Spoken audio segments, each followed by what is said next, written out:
ISO 9001 is the world's most recognized quality management standard, used by organizations across industries to drive efficiency and continual improvement. With the upcoming 2026 revision, there's a lot of anticipation around what's changing and what businesses need to do to prepare and improve. This week, we're going to dive into Don't Get Left Behind, get ahead of ISO 9001 2026 changes, looking at the evolving expectations of quality management and how organizations can position themselves ahead of this transition. Welcome to Lead the Standard.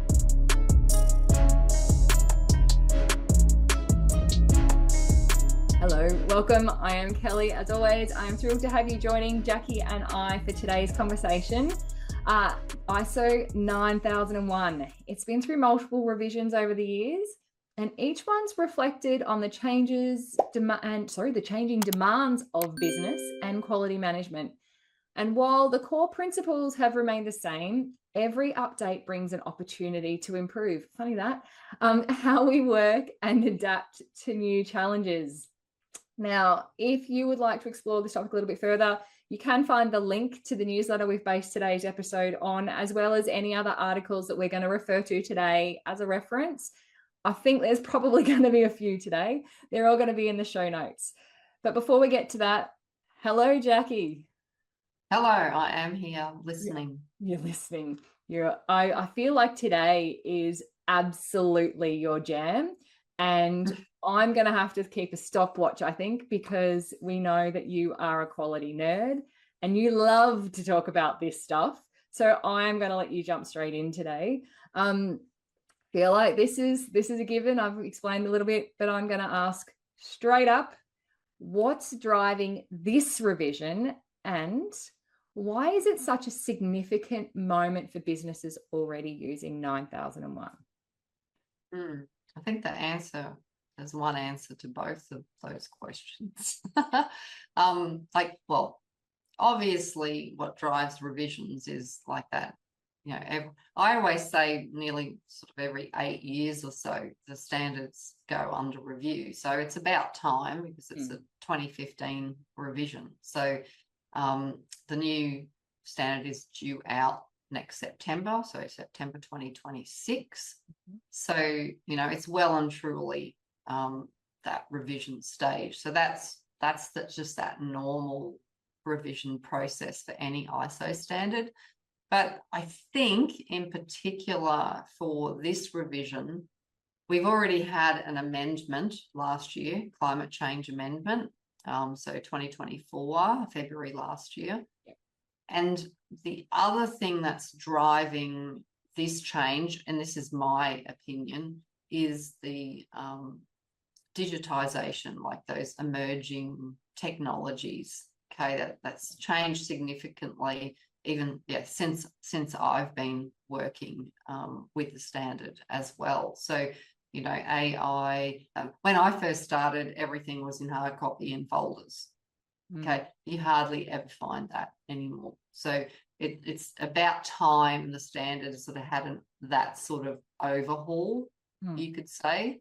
So, look, I did enjoy, I actually want to have a bit of a disclaimer here. At this stage, at this point in time that the LTS, the newsletter was written and we're recording this podcast, the draft has not been released to the public.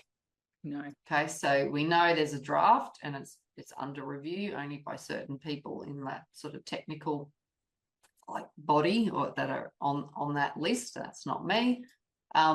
We should get you on that list. Yes, be interesting. But so my comments and I suppose thoughts that I'm sharing are just based on the research that I've done and what sneaky people have put out there. Okay, so I do want to have a bit of a disclaimer here that this could change. It could be different, particularly after this review. So this is based on the draft. So the final revision might have something slightly different or in addition to. So at this point, I am sharing just based on my own research, because publicly the draft is not available yet. And believe me, once it is, that will be my bedtime reading.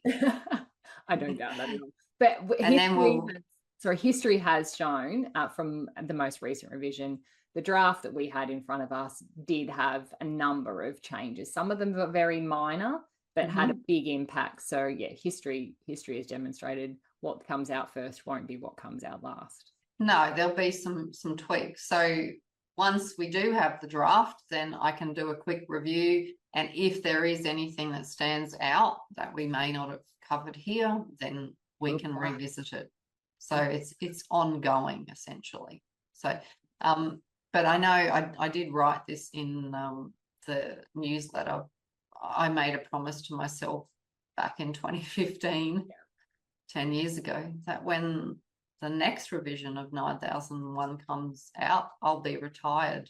I remember that conversation. Well, when I wrote that and realized, I thought, sorry, that was 10 years ago. Where has that 10 years gone? I don't know. No, this is ridiculous. And look, I'm not here to talk about how fast time goes, but I definitely should be retired before the next one. Yeah. Famous last words. So that's 2026, exactly. It's 2036. Yeah, I'll be pretty old by then. You won't retire. You can't. Oh dear. There's a lot to keep up on. And I suppose it interests me, because I still have clients that I audit for certification. So seeing there's a new standard coming out, and 14,001 has a major amendment as well. I'm guessing 45,001 will follow, but that's a 2018 revision, so it might, hopefully, we might get a breather before that one is amended or a new revision. But it'll be interesting to see what this looks like in the real world. So that's why I'm sticking around. Basically, I can't help myself. I was going to say it, but I thought, no, she'll say it eventually. Yeah. At some point, I'll just be, like what do they call it? An armchair ISO professional, just sitting back. You know what it's like, Kelly, giving my opinion on things I don't really understand anymore. It's the best people are, those who just have the time to read and don't have to apply. So and I'll be an armchair expert. You will be an armchair expert, and we'll all know about it. Jackie would be the worst backseat driver. That's why I let her drive whenever we're together.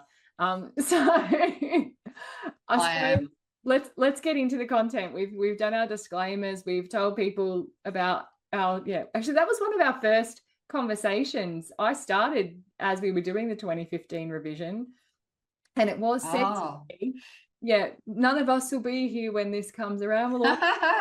And here we are. Don't make me cry. I'm glad you're not, but let's get into what you have found on your research. Okay. So what I found with this upcoming revision, which is the 2026 revision, there are some key changes, and these key changes do sort of reflect not only the evolving landscape of quality management, but the evolving landscape, of the world of business in general, which really should be what drives ISO 9001 requirements.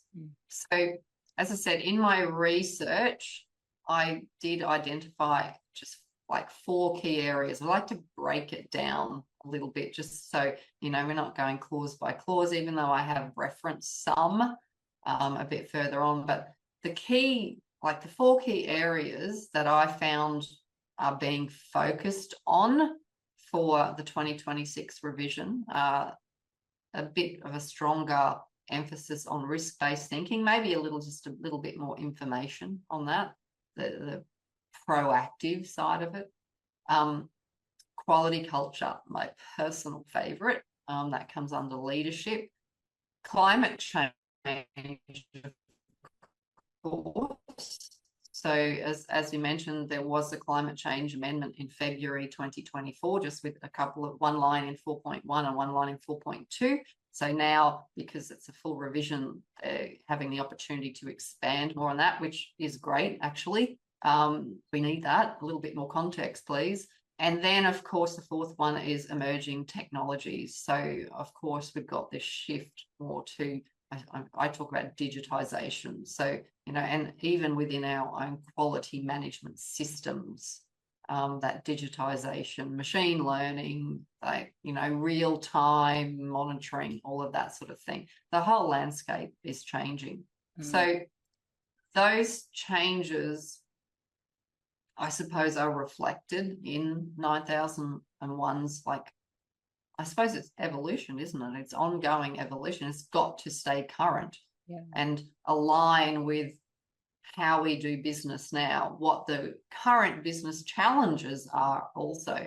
And of course, risk management is always embedded in it. So is leadership. Sustainability is sort of that new player in 9001.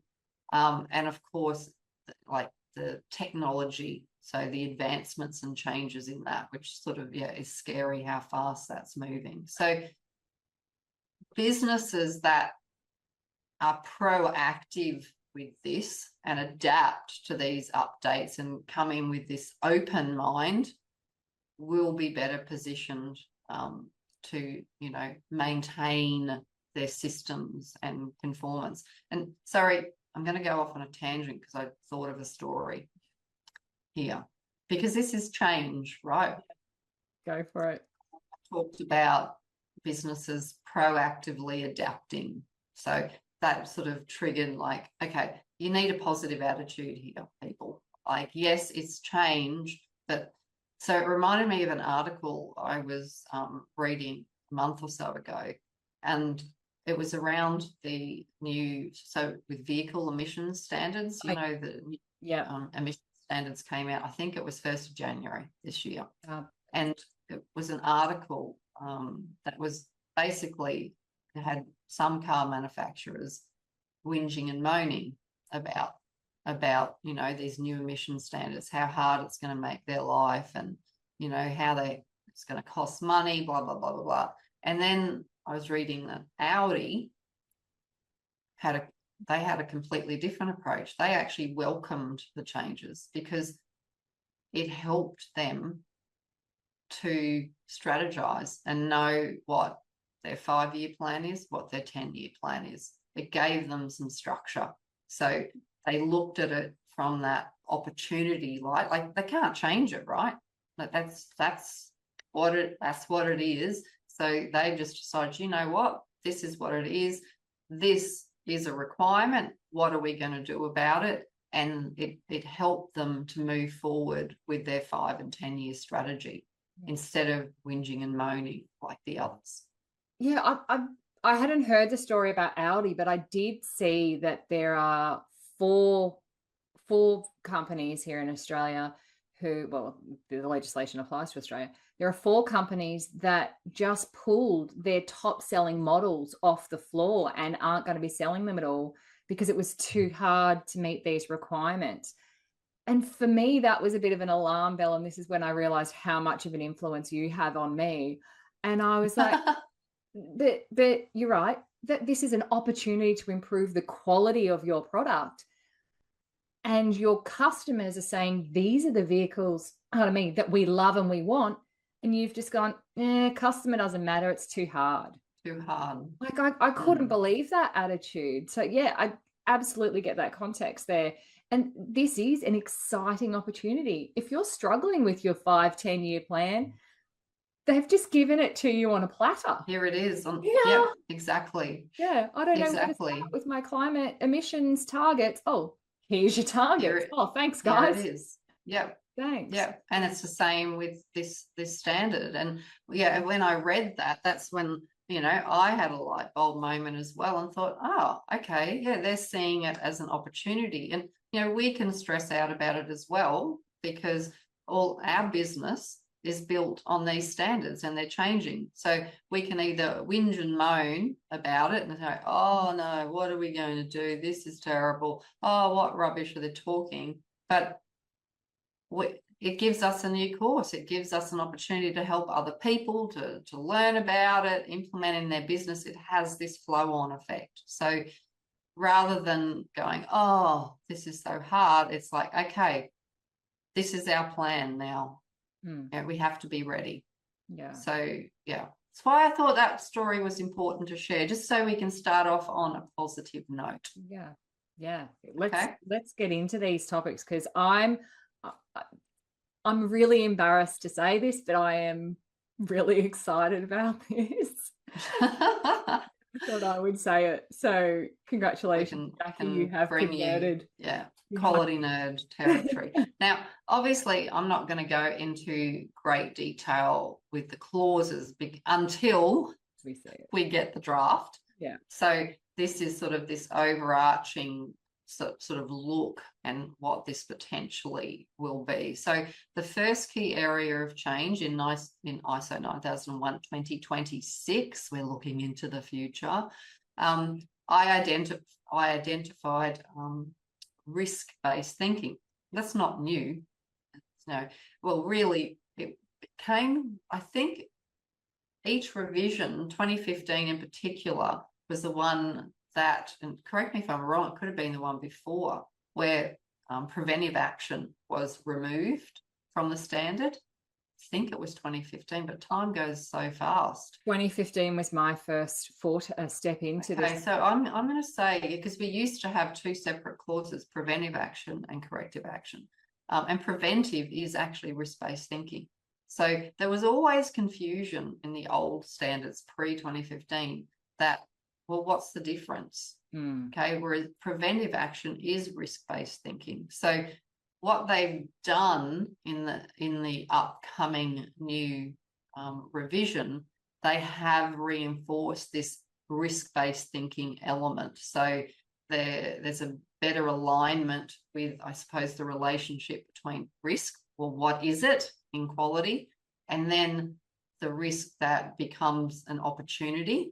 And we just talked about that, like we're turning a change into an opportunity. And of course, where this proactive or preventive approach comes in. So they're still linking risk-based thinking to this whole preventive and proactive action or approach, but there's a reinforcement in it. And I think with 9001, it was a bit of a shock for us as quality people to try and put our risk-based thinking hat on in the quality world. We're very used to it in OH&S and environment, and we already had that risk-based thinking approach, risk registers and so on for those standards. But then when risk-based thinking was introduced into quality, more so into quality in the 2015 revision, it's sort of, some people really struggled with the concept of, oh, what does that look like in quality? What are the risks in quality? And then how do we manage it?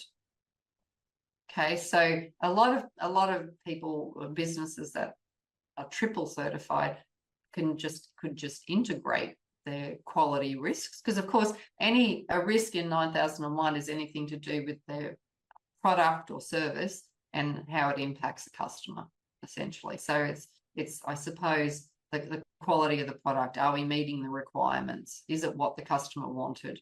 So they're the risks in place. And external factors will be competitors and suppliers, and climate change impact as well, which impacts supply, like the supply chain also. So the legislation, I'll just shut up now. So there's so many external things, and this is what clause 4.1 is there to help us to pick up from that system level. What are the internal and external influences on the activities, products and services? So as a result of doing that exercise, you'll have an idea of what your quality-based risks are. And then, it goes on 4.2, you're understanding the needs and expectations of interested parties. Again, when you understand that, that introduces risks and so on. So, yeah, I think I'm really keen to see how they have clarified the whole risk-based thinking here. And of course, as we know, ISO doesn't tell us what to do or how to do it. Normally, it's not prescriptive, but maybe, there's a bit more guidance. I think, and I know there's probably more an environmental context of where I'm heading here, but it still applies thinking about it from that customer perspective and that service perspective. Risk is changing a lot in this evolving environment. So I'm kind of excited to see this as being a bigger change, because as we've just mentioned, we've got evolving and emerging technologies, and that's changing rapidly. We do have all of those climate change impacts. Like, who would have thought 2 years ago that Southeast Queensland would have tornadoes and cyclones in 18 months? Those sorts of the risks that we have traditionally thought of are changing and evolving, and how that impacts, as you said, supply chain, access, our connection to our customers, because so much of what we do now is in that digital space.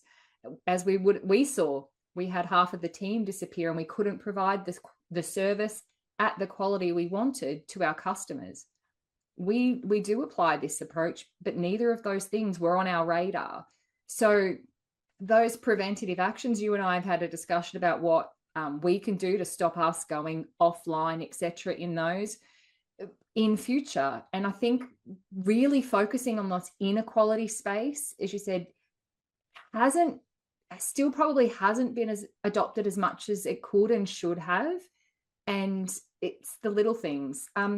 Like, again, I don't want to name a company, but most people will understand when I'm talking about the quality of flat pack products over the COVID period. People were happy with this particular company and their cheap but quality, excellent cabinetry, furniture, etc. And then because of COVID, etc., that quality declined because their supply chain changed, their level of access to staff dropped, all of those sorts of things. Now, nobody, again, predicted that pandemic, but that quality, if they had a bit more of a focus on risk in a quality context rather than just safety and environment, then that reputation may have been maintained. So I think risk is a bit of a missed opportunity in the quality space. Yeah. And I think the bigger risk that is missed, and I'm going to skip to the third key area because your focus on risk was around climate change impact. So all of the examples you gave were environmental. I flagged it, but yeah, but yes. So I think it's a good segue because you've given already some great examples of how the changes in the environment do impact quality and our activities, products and services. So that, and I'll let you keep talking, but I just wanted to segue to that, and then you can keep sharing because I think it's valuable information. So I've skipped the second one. It doesn't matter. There's 4. So this was just my list. So another, I'll say, a key area of change in 9001-2026 I identified as climate change. So this has never been, until February 2024, never been on the radar for a quality management system. Okay, and Kelly's just given some great examples there. So in February 2024, we did have those climate change considerations added to clause 4.1 and 4.2, which is the clauses that I mentioned when I talked about risk-based thinking that that are key to identifying the risks in your quality management system. So in those, it's already from last year's amendment where we have to consider climate change, considerations or actions as a result. So that sort of was the first signal and shock to us last year. So what they're doing in the 2026 revision, of course, it's retaining that and it's reinforcing these amendments. So it's ensuring that, which is what you were talking about, Kelly, that climate change is considered as part of that risk-based thinking. So again, it's still in clause 4.1 and 4.2. It's still in there, nothing's changed, but I think there is a bit of an emphasis on what our stakeholders, so interested parties, what their expectations might be as well, which is what you flagged, because our team were impacted by the cyclone recently in southeast Queensland, and we had multiple team members, because we're all pretty much based in southeast Queensland. We had multiple team members impacted even starting before the cyclone hit, and then of course accessibility after. So we didn't flag this. So, and as you said, we've been impacted twice in like 14 months. So there has to be a business continuity plan put in place for this. And obviously that's as a result of an incident already occurring, but in reality, we should be identifying this beforehand and then having things in, you do a risk assessment, and of course now the risk assessment will be higher because the likelihood is higher because it's already happened. Exactly. Okay, so we need to put a plan in place. Any of us that are I suppose living in southeast Queensland. So back to you, Kelly. But it's not just that. So to give some context for those who don't know, I live in the Gold Coast hinterland on a mountain, and Christmas 2023, we were hit by a technical term is a derecho, which is kind of like a series of mini tornadoes. Never happened in Australia. And my house is currently being effectively rebuilt from the bottom up. And as a result of that, we learned some lessons and we applied those. So we went out and we bought a generator, and we have an excessive amount of bottled water available to us, all those sorts of things. What we didn't plan in that contingency was that I would be moving house while they repaired that the week before this cyclone hit. So the house that we're currently staying in, new backdrop, wasn't prepared for that, didn't have all of those contingencies. But while I had no electricity, I had no water, we had no sewage, like we are completely nothing when there's no power. We were able to, I was messaging Jackie when we did have phone connection. That's another thing that dropped out that we weren't expecting. So this is the plans that we're coming up with. Our insurance company has a policy to build back better. So we're working with our builders to make sure that our house, when we go back, shouldn't, touch wood, be impacted by things like this. So we are putting in a generator switch. We are making sure that we have access to our sewage, water, etc. in that space, because that impacted our customers here. A lot of businesses up here had the same sorts of things. None of us, we'd all learnt lessons from the tornado, we'll call it. A lot of them had been applied at a local level, but this was different. The cyclone was different and had different, I suppose, characteristics. There was a lot more water. There were all of those sorts of things that people hadn't planned for. So the companies that had gone out and bought generators had put them in their basements. They didn't expect 750,000 litres of water to flood their basements and blow up their generators. So we had no electricity, no power, no shops up here for a week. So that impacted everybody.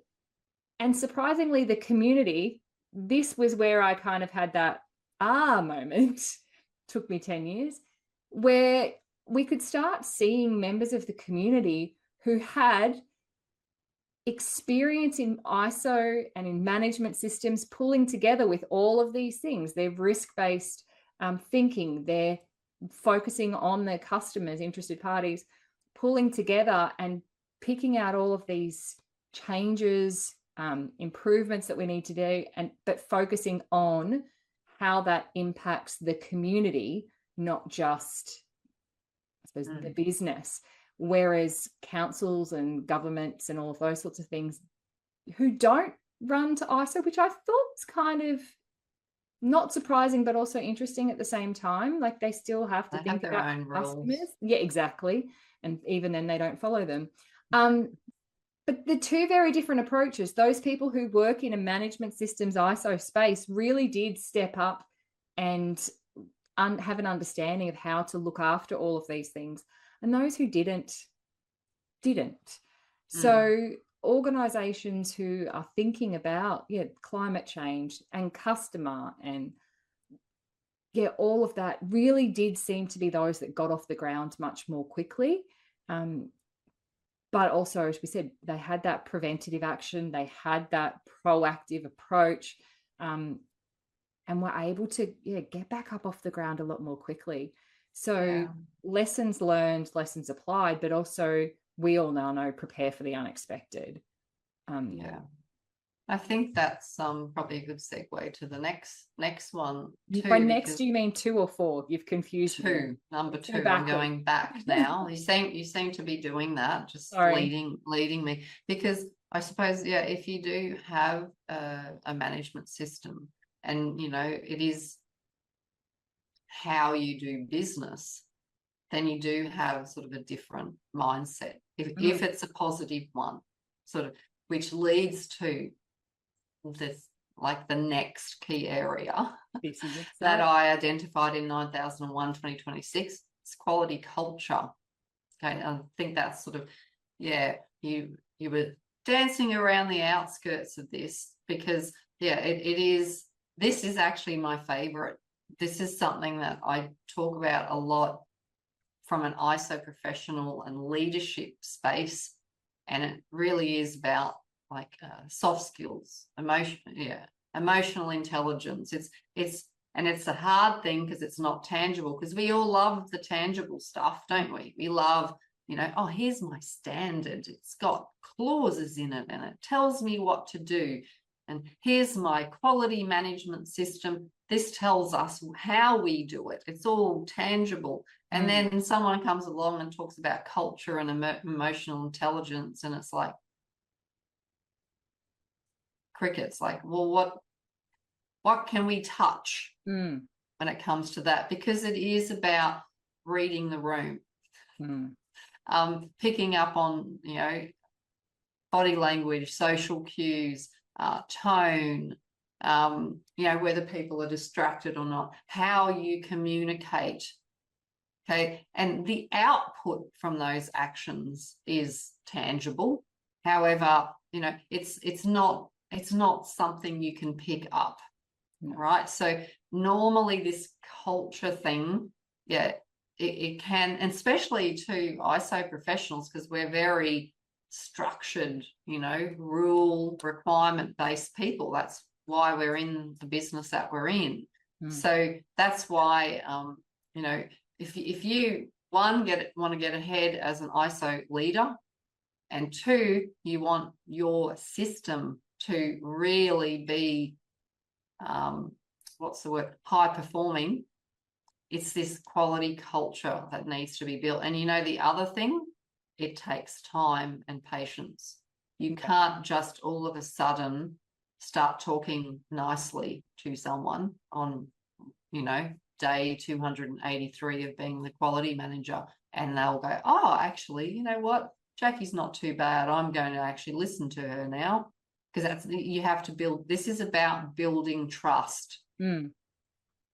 So it takes time, and it's something I always remember telling my boys when they were at school, because they were both very challenging young men who never followed rules, and they get a reputation at school. And then, Mitchell or Isaac would say, oh, but Mum, I was really nice to Mrs. Parker today, but she's, she still treated me really bad, blah, blah, blah. And I said, mate, that's really great that, you were listening and everything today, but you need to change your, reputation. So, and it doesn't change by one single act. Yes. Okay, so it needs to continue. It needs to continue, and don't look at it as, you know, being wrong or bad. You're improving. Okay, it's your own personal improvement, but it takes time, and sometimes it's frustrating because you know you've been putting in the effort. It's like going on a diet. Okay, and you're eating well. I know for me, if I want to lose a few kilos, I'll lose weight maybe the first 2 days, and then it just stays the same for 3 days. And I'm thinking, what? I'm just eating a tin of tuna a day, and it's not coming off. It takes time. You have to be patient, and not during that plateau 3 days go, you know what? Stuff it. I'm going to eat donuts. You've got to stick it out. Sorry, but I'd much rather a diet of donuts than a diet of Me too, but the scales go in the wrong direction. Input versus output. But on that note, you just said you can't walk into and go day 280, whatever you said, and say, oh, I'm nice today, welcome, and everyone follows you and all things and peaches and cream. But what can happen, and this you need to be aware of just as much, is you can be peaches and cream for 282 days. But if you come in on day 283 and said, I'm the quality police, start that clock again. You got another 280 something days to build that trust, relationship, etc. But it's not just, it is ongoing. Yeah, it's not just within your team. It only takes one oops to lose that reputation with all of your interested parties. It's not just about the people that you're with. And I'll use, again, sorry to our local council, but I'll use them again. We did have a change in council between those two events, and our new mayor has a background in all of these things. He was overseas for an Olympic preparation, Brisbane 2032, see you there, event. So he wasn't here, and some of the new people don't have those backgrounds. The reputation from the previous council was like the current council was wrapped up in the reputation of the previous council, and he wasn't here to lead it. So when he came back, he was able to kind of unpack that and say, look, I should have been here. My apologies. I've learnt these lessons. But he made the effort not to just say, oh, I'll get back to you on that. He said, okay, when we finish these sessions, come over here. I've got a pen and paper. I want your feedback.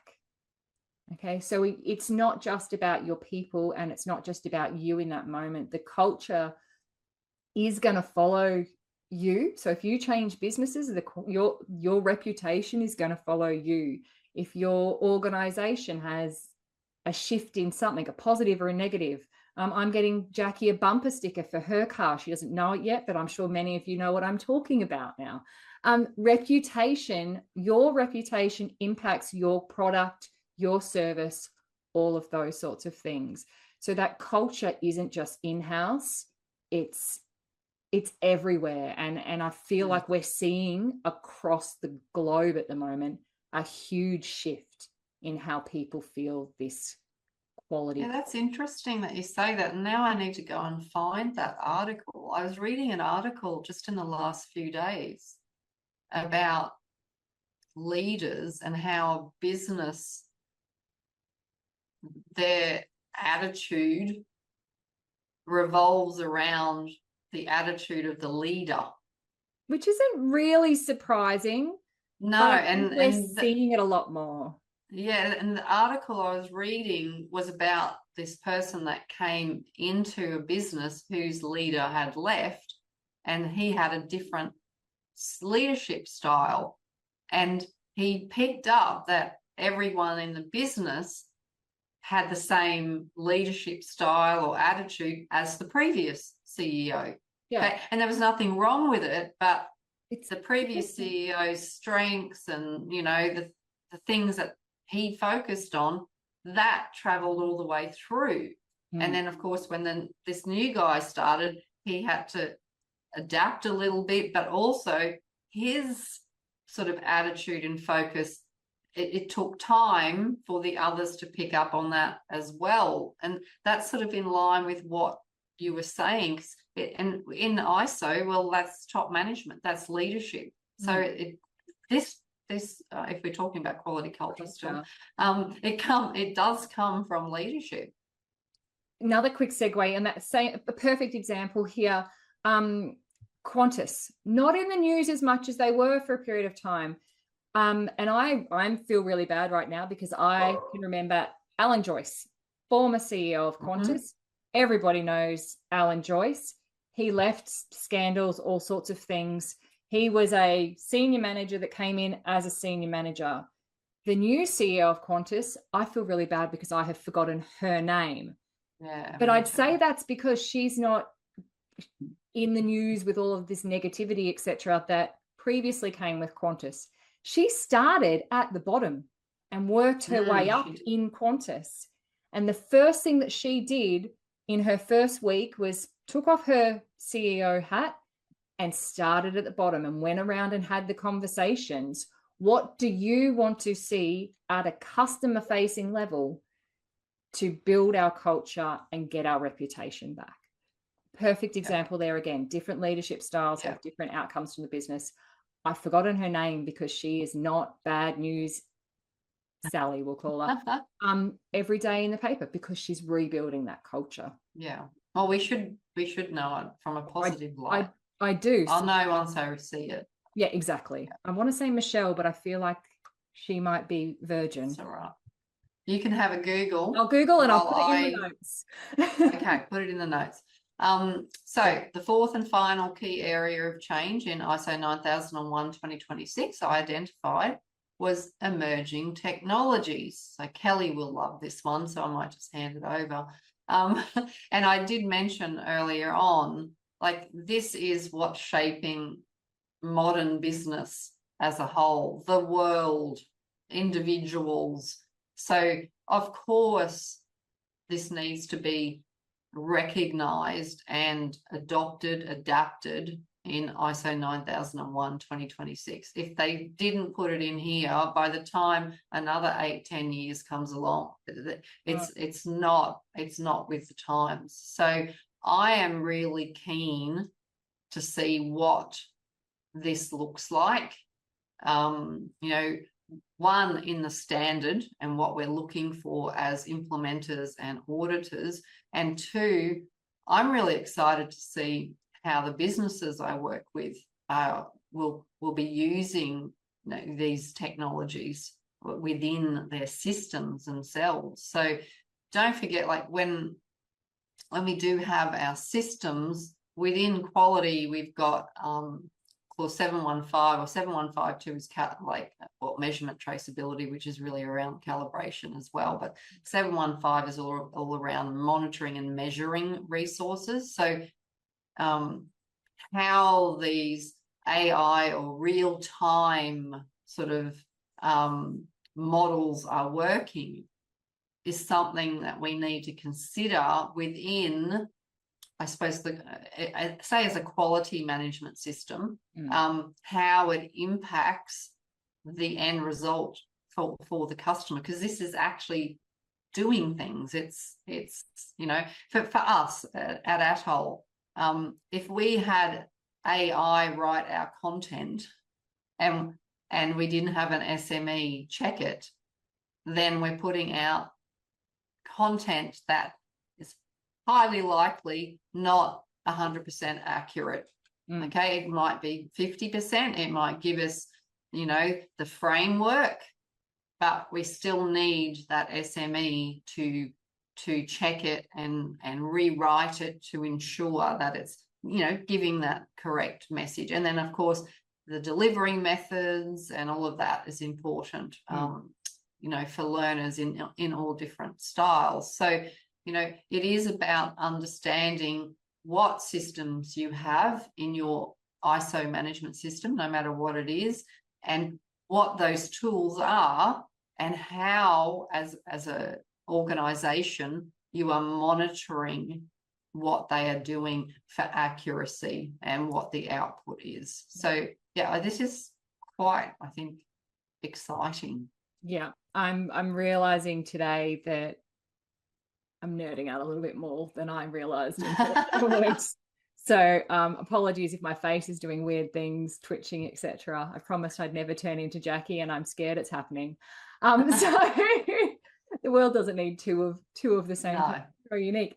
I'm excited about this, but I really want to highlight again how you emphasize the word tools. It is a tool. So anybody who saw Jackie's wonderful posts on LinkedIn earlier this week around our release of ISO 27001, we used digital tools to help us identify our resourcing gaps, etc. So that's how we ended up finally, after, as Jake said, 6 years, launching that course. And we found those gaps. We used technology to help us do things that, yeah, we could have done ourselves, but this sped up the process. We still needed to check it for its relevance. And that's just in that resourcing. Oh, this is taking too long. Why?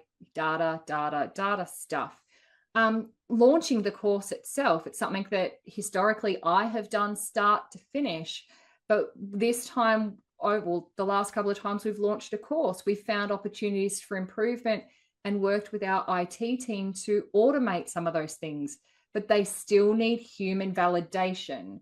So I'm really keen to see how they kind of, again, in the standard, how they highlight that need for, I suppose, less reliance on AI, automation, etc., and that monitoring of the monitoring and measuring tools, because so many people are just relying on, oh, here AI, write, she said, write my content. We did a test run with one of our courses. We gave it content that we knew was accurate, gave it some, it still can't pick it up.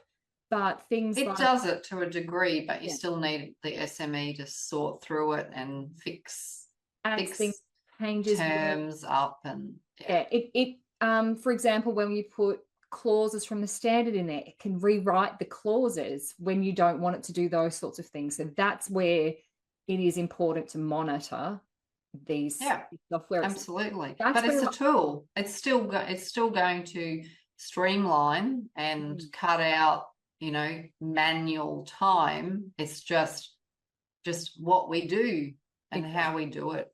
Exactly. That's adapting, isn't it? Yeah. So that's where I'm keen to see kind of if it includes any requirements about, like, I know it's not a this is how you do it, but I'm curious to see if they do put any parameters or anything in there about, like, notes about those sorts of things. Verification, validation, traceability, which is all sort of in that 7.1.5 section. But 7.1.5.2, the measurement traceability is physical, like products and that sort of thing. So I can't wait for the draft to come out. I know it was in review until the 29th of March. So I'm hoping, I don't know, within a month or two after that. Well, I was thinking I don't know if it'll be released to the public that quickly straight away. Maybe they'll make the changes because that's collating everything. I'm thinking maybe I'll be on holidays and have to read the standard. That's where I'll draw the line at becoming Jackie and reading ISO standards. But yeah, I think because this is evolving so quickly, I'm curious, not just around how we monitor, measure, validate these emerging technologies and things, but how are they going to future-proof the standard so that it's not redundant already when it's published, like a lot of rules and laws and things, because that's the challenge. I guess they keep it generic enough to adapt, but some of the key words, particularly in clause 7.5, which is documented information, that's still sort of referring, you could say, to, I don't know, here I've got standard here, still sort of referring So this, or it could be my old mind, but you know, it could do with some updating and modernizing. So I'm interested also to see how they adapt it in 7.5 as well. Before we wrap up, can I ask, and I think this may have related to other standards, I saw a note someone popped it on LinkedIn around some changing to terminology. So I know the last revision we added like shall and should and defined definitions around that.